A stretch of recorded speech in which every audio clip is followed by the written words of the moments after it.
Putting your money into an active asset means now you're going to invest your money and your time.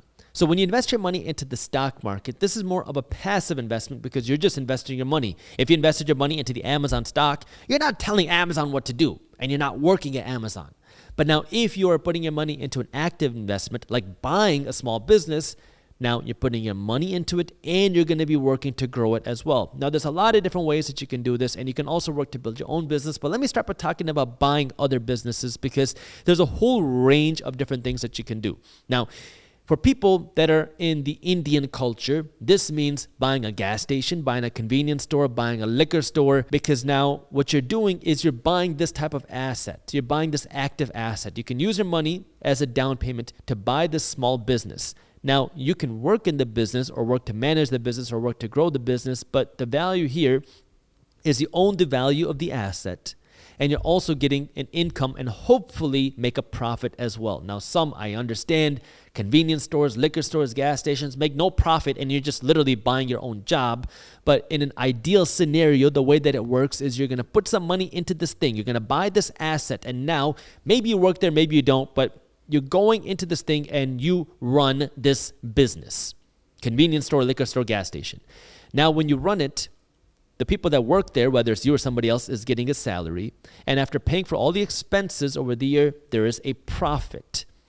Now, if you're working in this business or on this business, your goal is to grow the profit. Because now when you buy it, let's assume that it has a 30% profit margin. So you bought this $100,000 business. You put $10,000 down that you had. You bought this $100,000 business.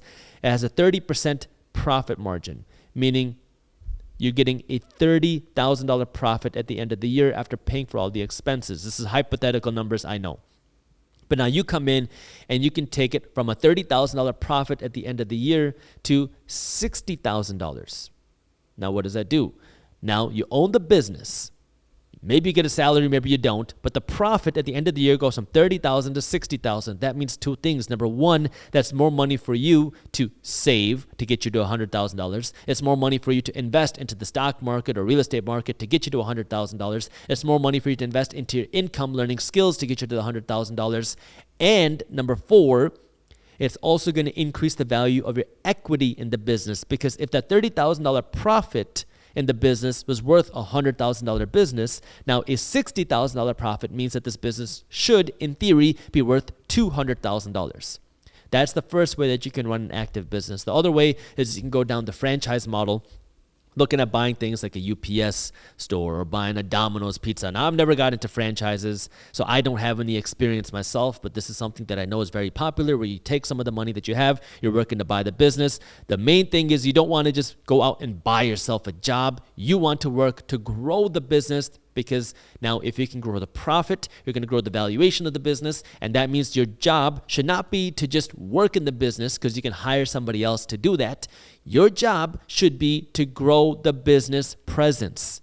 That's where the real money is, because you can hire somebody to take the orders. You can hire somebody to run the cash register. You can hire somebody to do the customer service. And if you're just sitting there working there, that way you can save $17 an hour, you are really looking at the short-term goals as opposed to the long-term goals. Yes, it's a cost to hire another employee, but if you can work to grow the business, that means you can have a second business and a third business and a fourth business. So that's one way that you can run an active business.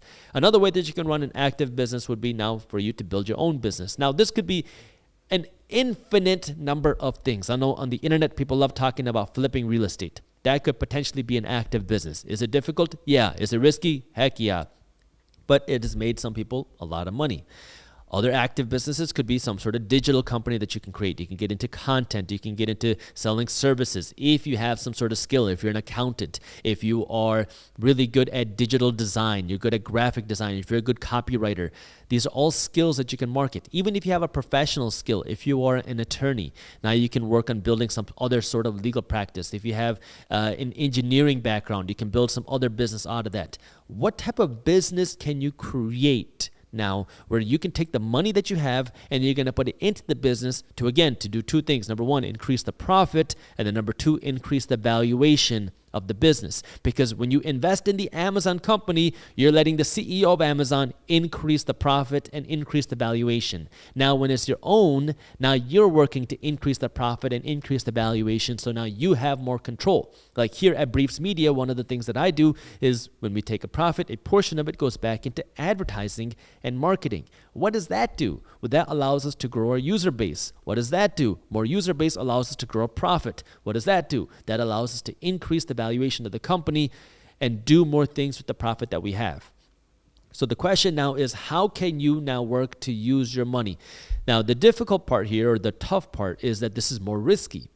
Because if I invest my money into Amazon, I get the security of knowing that Amazon is a major company. Or if I invest my money into an ETF in the stock market or a fund that gives me exposure to the biggest 500 companies in the stock market, I have security of knowing that I have 500 major US companies that are supporting the value of my investment. But when I put money back into my own company, if I take $100,000 and I put it back into Briefs Media for advertising, or $10,000 and I put it in for advertising, I have no clue where that money is going to go. I can work to grow it, but it's a higher risk because, well, my company can go bankrupt. If we cannot continue to get sales, if we cannot continue to drive revenue, the company will go bankrupt and everything that I invest will go down to zero. But I believe in myself. I believe in my team. I believe in the products that we're putting out. I believe in the value that we have, which is why I'm willing to do that. And so you now have to understand what is the risk and what is the best potential reward for you, because this has the potential, if you have your own business, this has the potential to give you the highest reward. You could take your $10,000, take it to $100,000 in 3 years or less. Is it guaranteed? No, absolutely not. It can take you years to learn how to do it, but once you learn how to do it, you can do it every 3 years, every 2 years, every 1 year, because now you learn how to grow and scale what it is that you're doing. And so the key here now is you're putting your money to work, but you're also putting your time to work to also grow that money. But this one isn't for everybody, and you have to understand the level of risk that's associated with that. If you enjoyed this short clip from my longer videos, here's another clip that I think you'll love. And while you're at it, if you're interested in learning more about how to start generating passive income, our team put together an amazing guide on how to start generating passive income for free. All you got to do is click that button right over there. Thank you for watching, and as always, keep hustling.